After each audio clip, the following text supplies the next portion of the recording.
Akala mo ba tapos na ang lahat kapag nakita mo kung sino ang kumakatok sa pinto mo? Paano kung sa pangalawang gabi, ang makita mo ay ang iyong sarili? Sa pagpapatuloy ng ating kwento, alamin natin ano ang nangyari sa pangalawang gabi sa apartment ni Mark.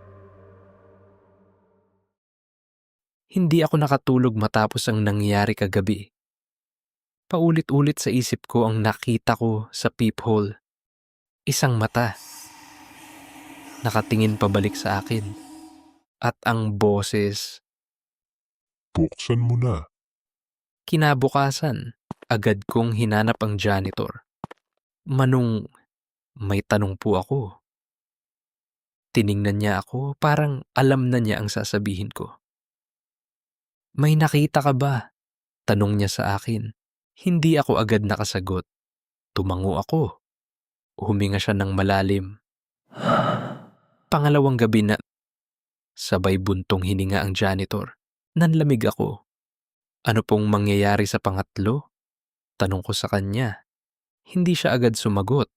Sa halip, tumingin siya sa direksyon ng apartment ko. At sana, hindi mo nahintayin. Bigla siyang umalis at naiwan akong gulong-gulo ang isip. Lumipas ang buong araw na hindi ako mapakali.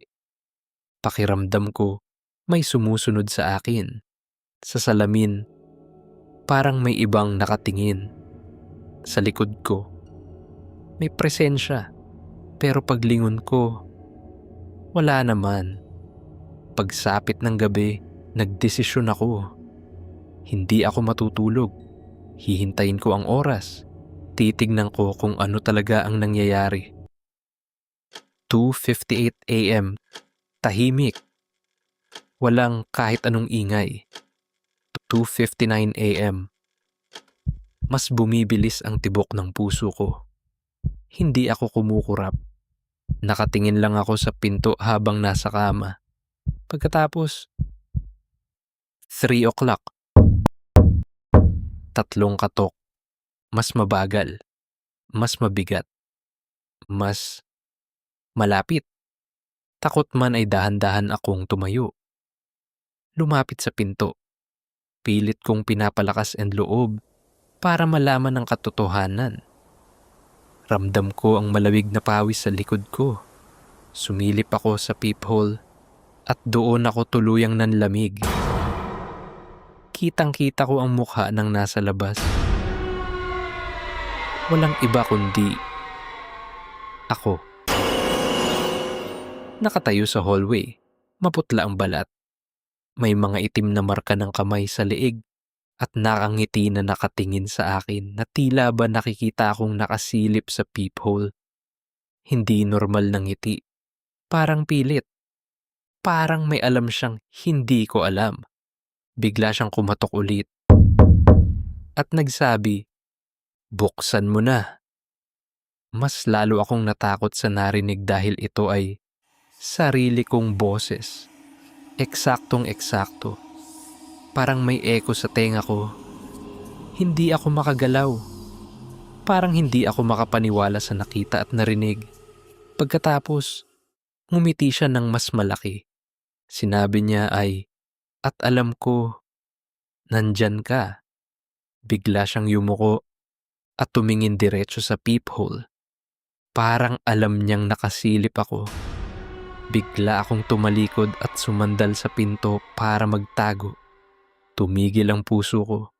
Pigil hininga akong nakinig sa kanyang sinabi. 2 gabi na, mahina niyang sinabi. 1 na lang. Sabay mahinang tawa na. Para bang excited sa mangyayari kinabukasan. Dahan-dahan siyang tumayo ulit. Dahan-dahan ulit akong sumilip.